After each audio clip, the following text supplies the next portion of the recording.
Welcome to the very first episode of the Two Christian Dudes podcast. This is a show where I sit down with my good friend Randy Kay, and we interview interesting guests about topics that you might be interested in. For season one, we are going to be talking all about near death experiences. And so, for this very first episode, we've invited Dr. Jeffrey Long to come on and share with us. He is the founder of the Near Death Experience Research Foundation. He is also best known for his New York Times best-selling book, Evidence of the Afterlife, the Science of Near Death Experiences. Let me bring these gentlemen into the conversation. Well, Randy, I'm going to pitch to you. You've had some more personal experience than I have with Dr. Long. Tell us a little bit about how you guys connected and whatever else you'd like to share. Dr. Long and I connected with a mutual friend, John Burke, who wrote Imagine Heaven. And then this has become one of my favorite books, Evidence of the Afterlife, which details numerous cases, thousands of cases. I think the largest number of cases researched by anyone in the world. And Dr. Long was part of this series that was taped. And I grew to respect him for the sake that he knows more probably about near-death experiences, certainly than anyone I know. And, his expertise allows him to determine what is a legitimate NDE, let's say, and also the mutual characteristics of near-death experiences, which we'll talk about here soon. So, Dr. Long, very excited to have you on our program today. And wanted to just kick off, if I may, on the research foundation that you founded and how that came about, and then subsequent to that, some of the key findings that you discovered through your research over these past number of decades now. Mm-hmm. Well, Randy, great questions. The website, the research website, nderf.org, is the Near Death Experience Research Foundation. I set that up over 20 years ago. Right off the bat, I had a very detailed survey for people to complete and share not only a narrative of their experience, but also a lot of questions that I asked so that we could understand more about their experience. Right when I put up that website and the questionnaire, I was literally trying to find out for myself, are near-death experiences real? I was fascinated by them, and who wouldn't be, about wondering what happens when you die. So I was very curious to go to the original source of evidence, that being the people that have near-death experiences. So that was over 20 years ago. We now have over 3,500 near-death experiences that have been shared and posted back on the website. And oh my gosh, no doubt about that, near-death experiences are, in a word, real. And I learned that very quickly, and the evidence just gets stronger every day. Now you have researched now, how many total cases would you say of near-death experiences? Well, yeah, Randy, that's actually over 3,500 that have been posted. Virtually everybody allows their experience to be posted anonymously on the website. So it's well under 5% that disallow that. And so we, through integrity, don't post it. So it's really, somewhat over 3,500 near-death experiences that have been shared. That's the glorious thing about the research that I do when we have it on the website. Anybody on the world can visit the website and read the full context of the near-death experience. You don't have to take my word for this research that I do. It's right there in plain view. It's the most transparent type of way to do research possible. And may I add, while we're on the topic, portions of the website, including many examples of near-death experiences, have been, the website's translated into over 30 different languages. So it's literally a global outreach. People all over the world have the ability to find in their native language near-death experiences, complete the survey. And so it's truly become a global outreach. We actually have well over 50,000 unique visitors every month, and many of those visitors are from all around the world. Yeah, that was one of the epiphanies that I had, Dr. Long, and in that I had my own near-death experience, and I thought I was maybe an N of one or maybe 100 at most. I had no idea that there were so many of these experiences. So when you define a near-death experiences, how do you characterize what constitutes a near-death experience? Sure. Yeah. Randy, you're certainly not alone. A Gallup poll published in 1981 estimated that as many as 5% of adults had a near death experience. That may be a little on the high end, but literally there's millions of people that have had near death experiences worldwide. Now, to define a near death experience, it's exactly what the phrase states, near death. In other words, you are so physically compromised that you're unconscious or clinically dead with absent heartbeat. Now, when you're that physically impaired and unconscious, you should, by the very dictionary definition of unconscious, not have any possible remembrance or memory at that time. And yet, people do have that memories. They recall what happened, their experience of the near death experience is what happened at that point in time. No two near death experiences are the same, but when you study a lot of them, you see a very consistent pattern of what we call elements, or what occurs, so typically observed in a near death experience, and typically in consistent order. Most typical characteristics of somebody who has gone through a near-death Mhm. experience. Mhm. Okay. The elements or characteristics are, again, what's commonly, this it's not just me. Basically, every near-death experience researcher sees this. There's that life-threatening event. Boom, you're unconscious or clinically dead. At that time, a common element is what's called an out of body experience. Consciousness rises above the physical body, and you can see and often hear from that vantage point while you're unconscious or clinically dead below. And from that vantage point, they can see, often hear ongoing earthly events, including often vividly describing frantic efforts of others trying to resuscitate them. They then pass into or through a tunnel. At the end of that tunnel, there's often a beautiful, unearthly, mystical light. One near death experiencer said it was like a million times a million suns, but it never hurts the eyes. It's just overwhelmingly beautiful and mystical. At the end of that tunnel, there may also be a beautiful landscape, unlike anything on Earth, analogous in a way that there's buildings, there may be plants, landscapes, but near death experiencers may say the color of what they're seeing there, the flowers, their colors are beautiful beyond anything on Earth that they ever knew or even conceived of. They may encounter music there that's beautiful beyond anything that they could have imagined in their earthly life. As the near death experience progresses, they may have what's called a life review. They may be aware of part or all of their prior life. One of the really neat things about near death experiences are these joyous reunions with their deceased loved ones. Virtually all the time, if they encounter a being they knew on Earth, they're deceased at the time. And these are joyous reunions, even joyous reunions with pets. We hear over and over, even if the individual that died that they knew on Earth died of a disfiguring or crippling or illness or advanced age or trauma, they're picture perfect health in the near death experience. There's often other beings around there, and at this time, they're feeling overwhelmingly intense positive emotions. That's very typical. Actually, the two most common words used as a scripter in a near death experience, and this is from research just came out in the last couple of weeks, is light and love. They feel overwhelmingly profound sense of love, and light is very commonly observed there. At the end of their experience, they may either be sent back to their body involuntarily, or they may be involved in making a decision about returning to their earthly body. Interestingly, the great majority of near death experiencers do not want to return to their earthly body. They want to stay in that unearthly, if you will, heavenly realm. They feel intense love, peace. They're no longer feeling any pain. And they often deeply describe that they feel that that's their real home, that unearthly heavenly realm. But ultimately, at the end of the near death experience, when they return to their body and they recover from that close brush with death, they've got their near death experience to share. Well, you literally read my book, Dr. Long. I Yeah. textbook, and Mhm. that in of itself was initially shocking to me. Mhm. And when we went down to Texas and met with other NDE Mhm. experiencers, I felt like we were in a heaven reunion, as Yeah. opposed to a high school reunion, because we share these stories, and then of course you encapsulated all of those Mhm. stories with your research and found that there were so many similarities, Mhm. which kind of leads to the next question I have for you, and that is. Those of us who have gone public with our stories for different reasons. Mine was exposed through an interview from a pastor Mhm. on for another book that I had written, a business book, Mhm. and there.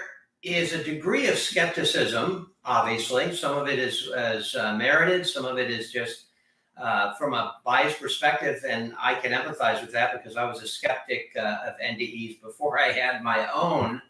So, how would you address somebody who is coming from the perspective like I was previous to my death?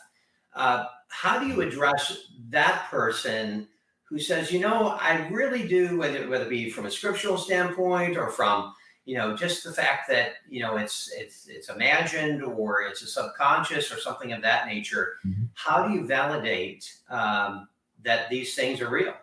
Yeah, good question, Randy. With great sympathy, we were all skeptics. I don't think anybody should embrace what I just talked about for the characteristics of a near-death experience. Unquestionably, they're just too unworldly and seem too fantastic. So, goodness, I think everybody, certainly it's reasonable to approach it from a skeptical point of view, but hopefully with an open mind point of view. In other words, they're willing to hear about evidence.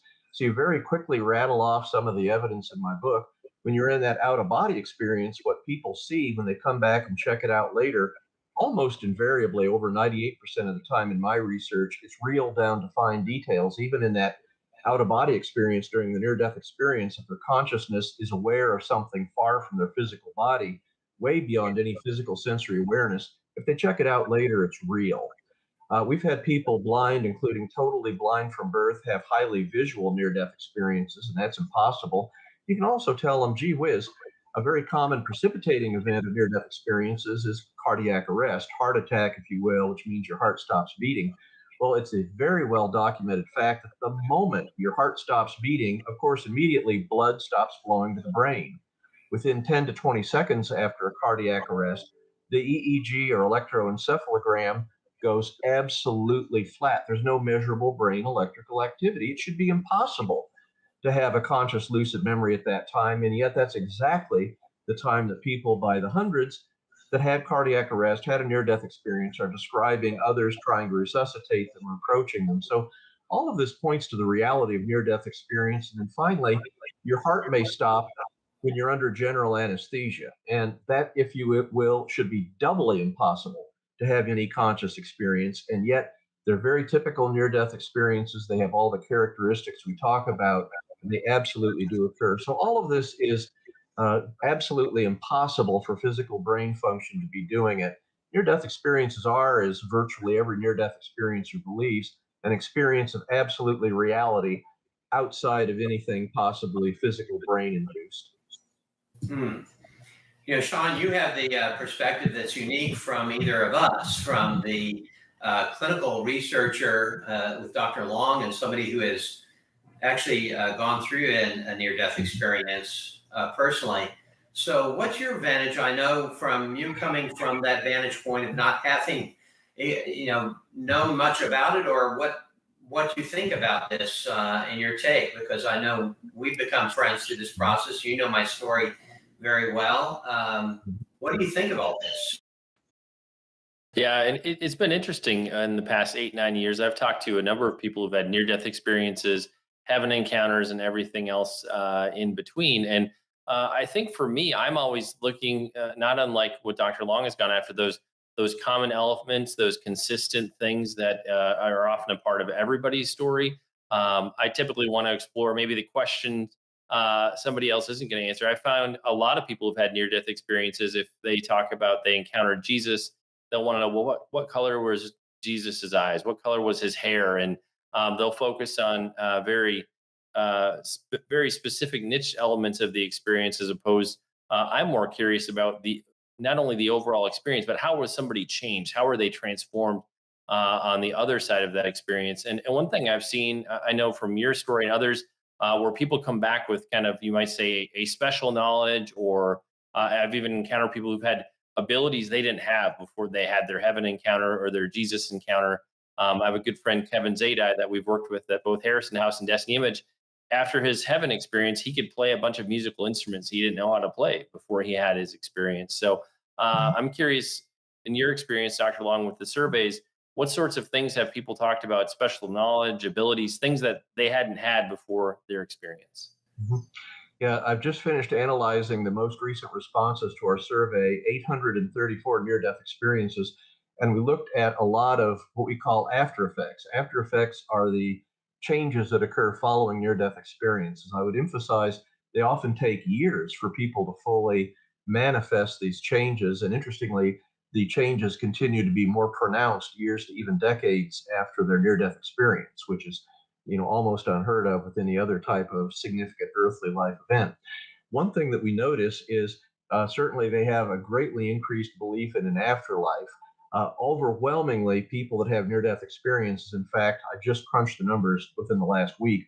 100% of people, over 60 people that have the most detailed near death experiences, come back believing the afterlife is absolutely for real. No question about that. Not selecting any of the other lesser strong options in the survey.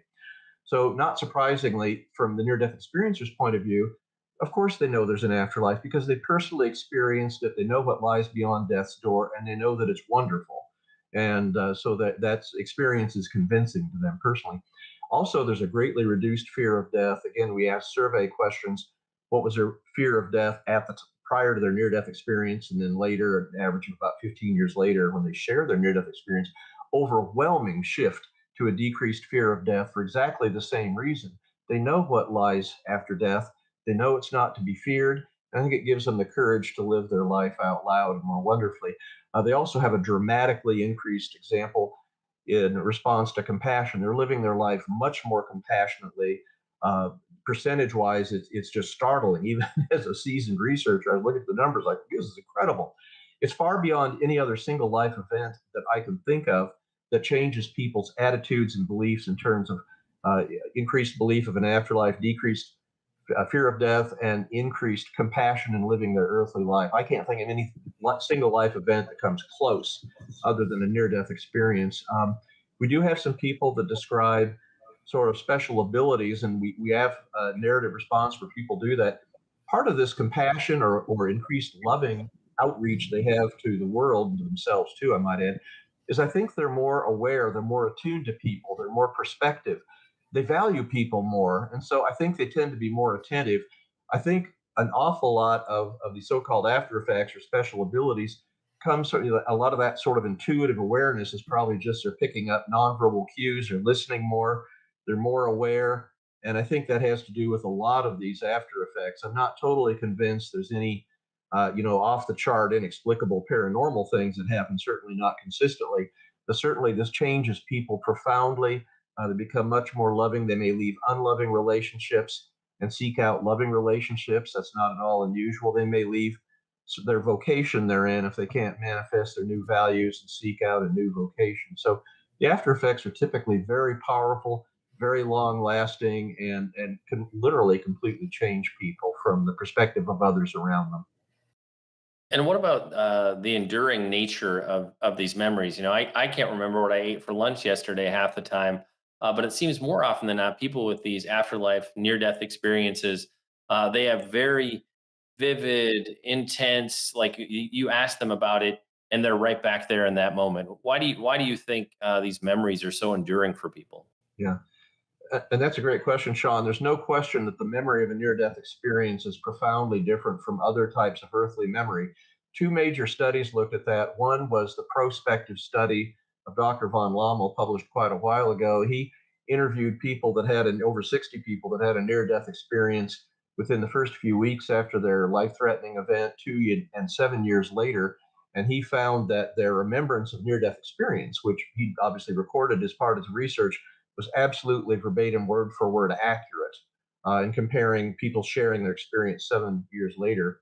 Leading researcher Dr. Grayson did a very interesting study where he had people repeat what's called the NDE scale, a research scale that asks about what occurred during the near death experience. And of course, you do that as part of your initial research with their subjects initially. And he did that, repeated the scale over 10 years later with a large group of people. And his published conclusion was that near death experiences are neither forgotten nor embellished or added on, if you will, even over a decade after they occur. And that's very consistent with what I'm seeing. Geez, you have people that say, I don't remember what I ate for breakfast a week ago, but that near death experience that happened 20 years ago, I remember that line by line perfectly without any type of break in the memory whatsoever. That's very common.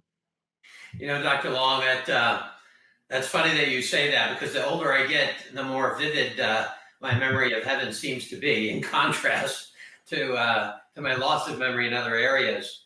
Now, one of the things that has surprised me, not surprised me so much as disappointed me, I'll say, is that I have been asked, about my near-death experience, and for me, it's all about my encounter with Jesus Christ. Mm-hmm. I could have been thrown into a trash bin, but as long as it was with Jesus, that would have been fine with me. Everything that you described in terms of the beauty of heaven, in terms of all the facets that are breathtaking, but that encounter was so profound. And some of the people that with whom I talk, or who are interviewing, or whatever the case may be, are saying, it's an orb of light, it's an ethereal presence. It's just something more nondescript. It's very universalistic. How do you account for the variability of some of those near-death accounts? That's a great question. Many years ago, I was at a conference and I was with another leading researcher, indie researcher, and there was a leading skeptic that was talking about that. We compared everything the skeptic said about near-death experience, and it was absolutely ridiculous, save one thing. And that was that the skeptic said, well, look, Jesus appears differently to different people in near-death experiences. And out of this huge list of notes both me and Dr. Holden had taken, that really was the one thing that stuck out as a thing that neither of us with our experience could explain. So I researched it. I've now accumulated over 100 near-death experiences that describe Jesus. And by the way, may I add, it is just mind-boggling to me personally to sit here and read these account after account of encounters with Jesus. I will absolutely say I'm a stronger Christian for having gone through that process than I was before. Jesus is overwhelmingly described as loving, beautiful. But getting right back to the point of the questions, first of all, why does Jesus look variable? Well, absolutely no question about it. Jesus can be described as tall, not so tall, variable color of hair, and I look specifically color of eyes, size of beard. So we have actually, interestingly, at this point, a small series of near-death experiences in which Jesus appeared to the person having the near-death experience and flat out says, how should I appear to you? And involve the person having the near-death experience in a choice. Why is that true? Because Jesus is not physical. He's not earthly in a near-death experience. He's like the near-death experiencer. I mean, the near-death experiencer may or may not appear anthropomorphic. They may appear at themselves as light. They may appear some kind of unformed energy. So Jesus and the near-death experiencer, for that matter, I mean, by the way, the person having a near-death experience, I mean, we had one guy that had lost both legs in life, and there were both legs back in the near-death experience. So that's the disconnect. People perceptualize, especially when you're in this unearthly heavenly realm, that it's a different type of physical earthly realm. That's not true at all. Everybody there looks similar and yet can look different. So Jesus literally asked people, "How would you like for me to appear?" Now, as far as people that have this rather bizarre concept, oh, you must have seen an amorphous light unformed and said, aha, that must be Jesus. Well, that's bunk. The great majority of people that encounter Jesus are very clear. They describe hair, face, curls in exquisite detail. You're not seeing an amorphous ball of light when you see Jesus in a near-death experience. You are seeing Jesus in the near-death experience. Moreover, there's often in near-death experiences very consistently described Jesus. I think I've had like maybe one or two near-death experiences where Jesus will say, I'm Jesus. And I think those probably to childhood near-death experiences. Virtually all the time, when you encounter Jesus in a near-death experience, there's no need to ask. You know instantly. That's that sort of nonverbal communication that has in near-death experiences. You know instantly, not only is that Jesus, but you know that with every fiber of your being. That's that sense of overwhelming love, that sense of connection. Everything that you could possibly hope about for encountering Jesus is there and beyond that. So that's some insights about Jesus and near-death experience. I'd be interested if that syncs at all with your experience, Randy. Sorry, I'm getting a little Yeah, emotional. Yeah, Thank you Sean, I very know much. you had some questions about Jesus, and I'll tell you Yeah. what. I Hey, just, no, hey, I, whenever, whenever I go there, I Dr. shed some Long, tears. it's like, I was so shocked when I read that many accounts of Jesus' near-death experience. I had to. There are times I had to walk away. I was just sitting here in awe, just aghast. I mean, it is a deeply emotional experience, Randy, to be that aware of Jesus and that reality, that the love that is even in a loving realm of a near-death experience, it's off the scale when you're in the presence of Jesus, when you're around there. All too often, it's not what you would have expected. It's not like Jesus says, "Verily, verily, I say unto you, go and do this." That's essentially unheard of in a near-death experience. Jesus is there to be loving. There, Jesus is there to be with you. Jesus spends much more time listening, being a part of you, being sharing with you, than you could ever imagine from a Bible where it's sort of like Jesus giving a sermon. That's just not Jesus in a near-death experience. Like I said, Randy, if you be interesting to hear your comments on that if you can. But this is not a small number, Sean. This is well over 100 very detailed descriptions of Jesus. So this is what we got here, and it's you just I don't know how anybody could read what I read and not change their belief about Jesus in a very positive way. It's that power. It'd be like experiencing it. That's probably the only other more powerful way to experience what I did simply by reading accounts. Randy? yes, absolutely. I can describe him vividly, and that's probably the most common question that I've been asked. What does he look like? Does he look like Mhm. this? Does he look like that? And they try to relate it to a painting, which to me is kind of marginalizing, Yeah. Jesus, because he's much more than that.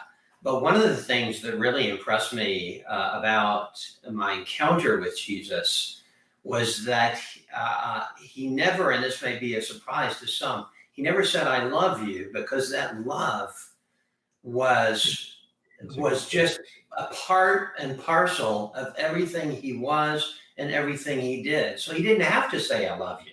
I knew it. I knew that he was Wow. love, and he was consummate love. And that's the only time really I think I've encountered anyone, mother, father, wife, or children, where somebody loved me so much, Jesus, that he didn't have to say it, Yeah. because he exuded that in every facet of his being, including an immersive relationship with yours truly. And that I was immersed in that love so that I became more loving. And that's, I think, part of what you were saying in terms of your research, Dr. Long, is that love was imbued within me that extended to my returning. And so the love of Jesus Christ was so strong Mhm. that returning back here could not help but exude at least a part of that love to others. It was Okay. transformative, to say the least. Randy, now I'm starting to work a little bit on keeping my composure because you hit on a critical point that I hadn't even conceptualized. You are absolutely right. Out of over 100 near-death experiences encountering Jesus, Jesus doesn't say "I love you" because he doesn't have to. Overwhelmingly, people know, my gosh, I feel it, I know it. They're not guessing. This isn't, communication and verbal. This isn't something he has to say. It's Jesus is showing, doing, being love in a way that is something on earth. That's a radically important point. I mean, you say to people, your loved ones on earth, "I love you." It's out of reassurance. It's out of communicating. It's out of sharing, what you know to them. But my gosh, you nailed it, Randy. In all those accounts of near-death experience, people know instantly. They felt it at every core of their being, in and out and through them, and in every way, they recognize Jesus' love for them. They were loved for who they are, what they are, everything that they are, and every part of them. And that's just, it's radically beyond anything on earth. Even if, as you noticed, Randy, you can have people that love you on earth, but the power of Jesus' love is simply overwhelming. That's the dominant feature of love, and certainly you, as other people that have shared their experiences with me, it's like they carry that little piece of heaven back to their earthly life. I mean, how can you have that type of profound love and awareness and know what that ideal love is, know how deeply loved you are? That's got to impact you for the rest of your life in an amazingly positive way. Yeah. Absolutely, without a doubt. Now, has any of your research touched on those who have visited hell? Have Yeah. had that opposite experience? Mhm. Yeah, there are. That's my most common email question when I do my research. So I had thought about it and written about it a little bit. Uh, it's first of all, I would remind everybody that hellish near-death experiences, or if I call them objectively frightening, or in an objectively frightening realm, or aware of it, are very rare. Out of thousands of near-death experiences I have, I've only found a little over 20 that I think are very well documented. The significant majority of purported hellish near death experiences out there are not really near death experiences. They're what we call intensive care unit delirium. They have that accident or illness and they're recovering over days.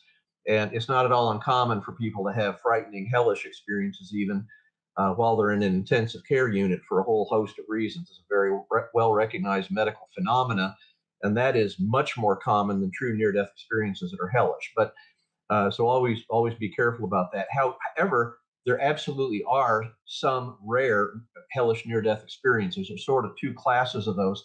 One, people in their near-death experience are aware of a realm that seems to be segregated from the rest of the heavenly realm that they're in.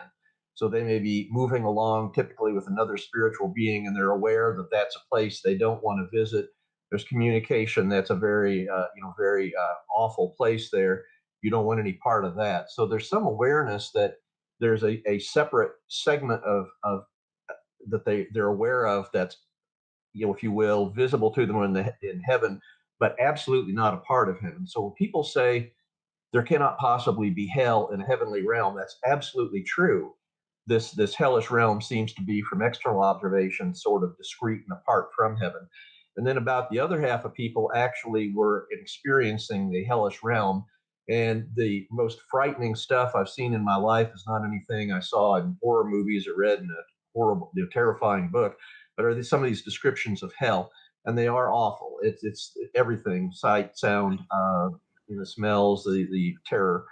However, I want to point out a couple very important things about that. First of all, it seems that when people end up in that hellish realm, many times they simply call out God or Jesus more than God, and they can be rescued from that hellish realm. That's a fairly common end to their being in a hellish realm. Second thing is, even after that experience, it's not at all unusual for people that had that to realize they had some issues in their earthly life: anger, guilt, judgmental attitude, and they will come to recognize that that's literally the only experience they could have had, the only way that they could have come to confront those issues in their life and change and become more loving people. And they don't believe that they're going to be condemned to a eternal unearthly hell. I think that me and most near-death experiencers don't believe that there's a permanent involuntary hell. I think these beings, and again, as best I can tell from these limited number of NDEs, these are people that basically chose to get themselves there, which I know is astounding, but probably not from a single choice, but from a series of decisions that brought them closer and closer to a realm of evil. And when they end up in this hellish realm where they're around other evil demonic beings, paradoxically, these are beings like themselves. They share the same values. They're evil. They want to destroy. They hate. They're angry. They're bitter. And interestingly, I got to thinking about it, but I think that these beings that choose step by step by step to find themselves in that realm, in a way, that's their heaven, because they're around beings that are like themselves. They don't have to be known for being angry, bitter, resentful beings that like they would be in a heavenly realm. And so I think step by step they find themselves there. I firmly believe that God has the ability to, if you will, rescue or pull out anybody that wants to leave that hellish realm. All they have to do is sincerely ask that. And unfortunately, in the heavenly realm, they're going to certainly have to be known as that profound spiritual error they made to get there. So I know that's not what everybody believes, and I would emphasize we don't know, but that's my hypothesis. So if you hear differing ideas, they may be right, but that's my best guess as to how hell can be compatible with an overwhelmingly loving and compassionate God. I guess one question I would tack on to that, Dr. Long, is in terms of somebody who was not a believer, a practicing Christian at the time of their near death experience, or maybe they were following a different faith? Is there any variation in what some of those folks might see in a near death experience or how they process that experience? Right. We've done the largest cross-cultural study in existence, including scores of non-Western near-death experiences. And again, I just crunched these numbers in the last few weeks to analyze them. Again, the content is strikingly similar to typical Western near-death experiences, and these are predominantly people, Islam, Buddhism, Hindu. Those are basically the top three non-Christian religions that we run into, but they seem to have strikingly similar near death experiences as everybody else. With regard to religion, I had one near death experiencer explain it, and this is consistent with what a lot of other near death experiencers learned. They were in the presence of God during their near death experience and actually asked God, well, what about people of different religions? And God showed them a mountain, and on the mountain, there were different people climbing up different sections of the mountain. They weren't aware of each other. Their path was completely different on their side of the mountain, but they were all coming up, trying to get up to the top of to the same destination at the top of the mountain. God said, "This is what religions of the world are like," and that is probably the best expressed analogy of what I've heard from other near-death experiencers as well. So I think God, in God's infinite wisdom, accepts us all for who we are, what we are, and everything we are, even if we have non-Christian beliefs. Interesting. I'm a former agnostic. I was a believer, a Christian, before I had my near death experience, but I was in a state of, let's say, antagonism. Why, God, why have you abandoned me? State of mind, which, God accepted me freely in that state of mind. As an agnostic, I guess one of the things that dissuaded me from Christianity was that Christians are judgmental, they're hypocrites, all of the standard answers for that. And what was interesting that you talked about, Dr. Long, was those people who had the hellish experience, that they almost wanted to be there, that they had abandoned whatever moralistic confines that kept them on the so-called straight and narrow. That was their domain. They kind of found themselves in the nightclub, so to speak, and they had abandoned Yeah. all of the moral principles that this world sometimes places upon us to do good, and they were in their element. So there are certainly scriptures that speak to when Jesus said, "I am the way, the truth. No one comes to the Father but through me." But what's interesting is that in Islam, Jesus is a prophet. I accept it as a prophet. And many other religions also accept Jesus as a historical figure. But that's interesting to me, your research and the kind of the mountain, because that Jesus talks about the straight and narrow, and the near death experience points to the afterlife, and then I guess how we have to figure out things here is how are we going to enter into that afterlife? And that's a really good point, Randy. There's one thing you overwhelmingly see in near-death experiences: you're not told what to believe, and that's an extremely important point. So it's while you, in a near-death experience, you virtually never have somebody that says, "Go forth and be a teacher, go forth and do particular activities," and it's vanishingly rare that they ever seem to have some external direction in terms of what they should believe. So very much we're here in our earthly life to, with everything that's been thrown to us, come up with our own decisions, come up with our own path to draw closer to God in the way that we think is best. And so, in the absence of clear direction regarding religious beliefs in near-death experiences, doesn't mean that there isn't, that maybe ultimately that's not there. There really is, whatever. In fact, one person was asked God and said, "What's the right religion?" Answer: whatever brings you closer to God. So I think that's a journey that we all have to make here. I think in near-death experiences, there's a very clear it's like there seems to be a prime directive in near-death experiences. That is, our free will is operant.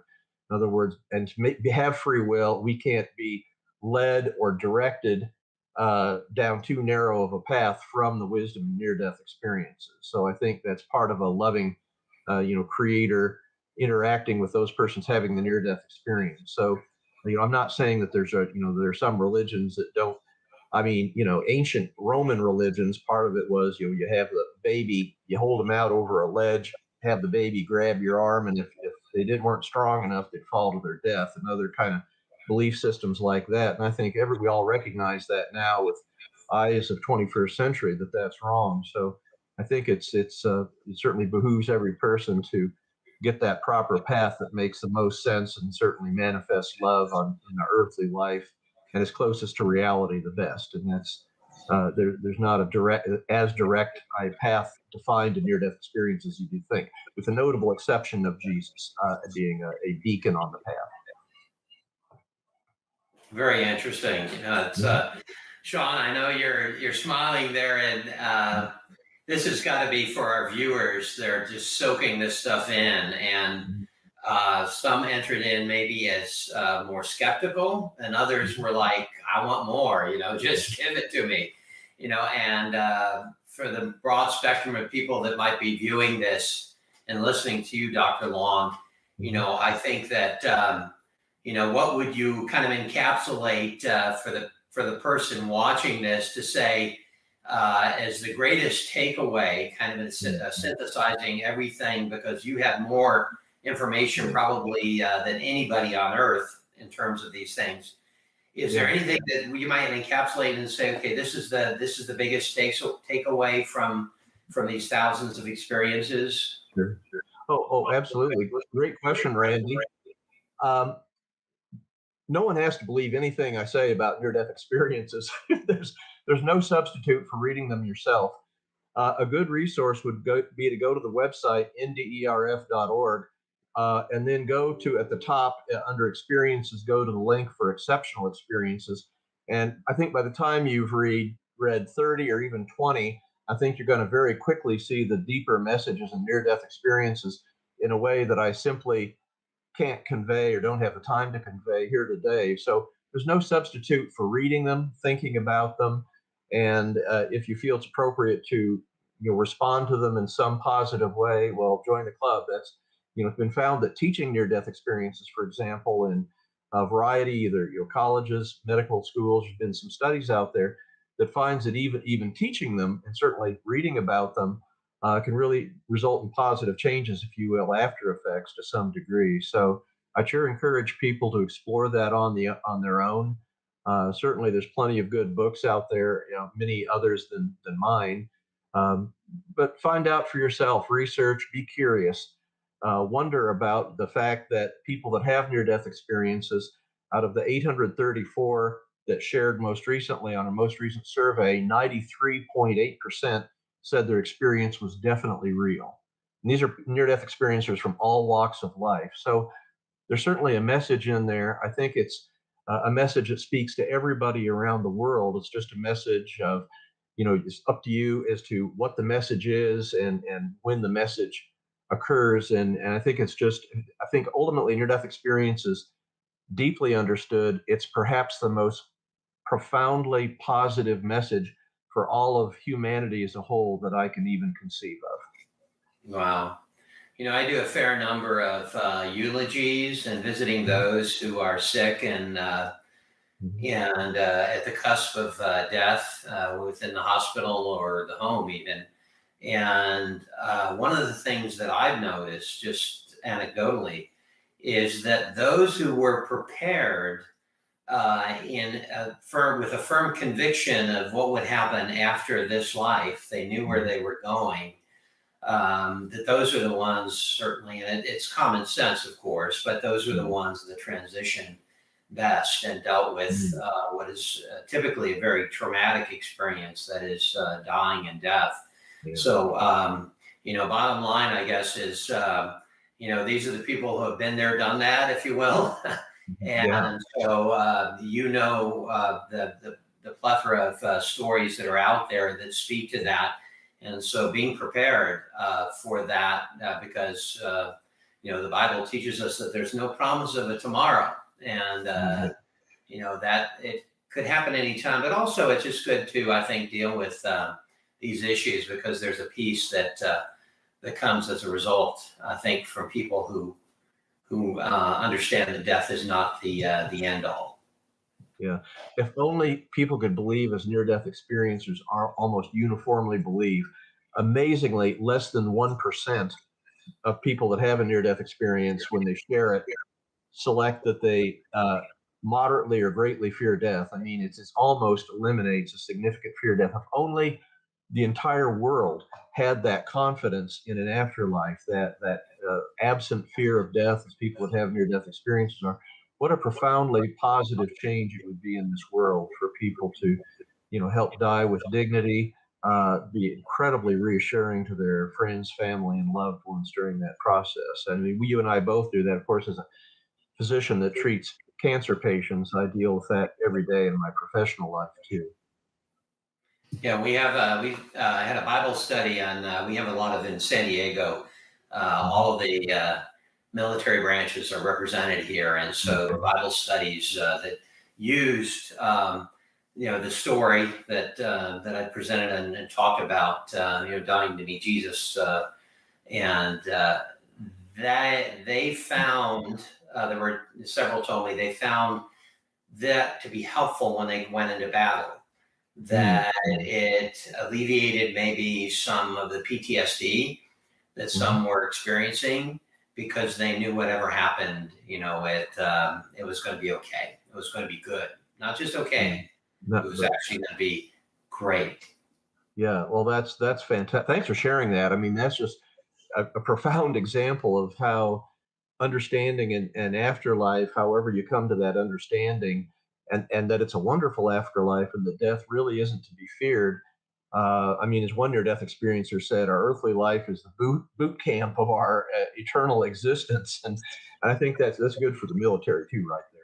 So that would be that. I think that's really true, and I think we can talk about this, and these are words. I hope people go that extra mile and spend the time with the series that you're doing here, the 12 just the podcasts you're going to have talking about near-death experience. There's going to be a gold mine of information and perspective. I'll bet for those that follow through with the podcast you're doing on near-death experience, it's literally going to change their life, and very much for the better, and certainly strengthen them in a lot of ways so that they can live their life more courageously, less fearfully, and more lovingly. They could take a little piece of heaven away from the show. Wow, we Amen. should hire you to do the closing for us, Do Dr. the Long. That blood. was fantastic. Yeah, Bruce read this book. Yeah, the book is fantastic. I don't think you would be disappointed if you picked it up. Randy has the print book. I listened to the audiobook, whichever you prefer. They're both fantastic choices. Before we go, though, Dr. Long, I want to have you give us a little bit more commentary on what people can discover on your website. I see that you've got a lot of the information translated into a bunch of different languages. You got the place if people have had their own near-death experience, they can actually complete the survey form that you have. What's the range of things people can experience on the site? Oh, great question. Certainly, there's over 3,500 near-death experiences, but there's a lot of other experiences in addition to that. We've got prayer experiences. We have deathbed visions. I mean, we have a whole host of really extraordinary human experiences, sort of under the larger spectrum of near-death experiences, all converging on that same message: that death isn't the end; that there really is an afterlife, and a wonderful afterlife. So certainly would encourage people to look at the experiences, especially again to go to experiences, drop down, look at the exceptional experiences. They're profoundly informative, I think, for people that do that. There's a lot of sections there too about questions and answers. You can find the link to our Facebook, and interact with a lot of other people that have this interest. There's certainly a survey. It's a huge one, but for those that have had a near-death experience and have the time to take that on, that's fantastic. You'll see that what you won't see are things for sale on the website. We firmly believe that what people share with us freely in sharing their near-death experiences, we share back to the world freely. So that's very important to us, and I think helps maintain the integrity of the website. But there's a lot of information. There's a lot of articles. People can find a great deal of material there that I think is going to help them to be more confident about the reality of near death experiences and understand that the significance of near death experiences is not just for the person that had the near death experience, it's for them as an individual. They can take away that piece of wisdom, that understanding, that reassurance in the near death experiences and take it into their own life. Well, and we'll make it easy like we do with every episode. We'll have links in the show notes. If you want to check out Dr. Long's website, you can find that at nderf.org. We'll also have links to the various books that Dr. Long has available as well. And, for a first episode, this was a fantastic way to kick it off. I feel like we covered just kind of a wide range of what people can expect related to near death experiences. I love that we focus on some of the commonalities and some of the differences. And as you progress with us throughout this first season, I'm hopeful that you'll be referring back to this episode, also the information on Dr. Long's website and his books as well, to process what we're going to hear as we're talking to some of our other guests who share about their own experiences with their near death or afterlife experiences. Dr. Long, truly an honor. Thank you for sharing with us. It's been a total blessing and an honor to have you on the show. Well, thank you much. Fantastic interview. Thanks to both of you. This was great. So I really appreciate the opportunity to share with you today. Great questions. Thank you, Dr. Long. Been a pleasure. A blessing.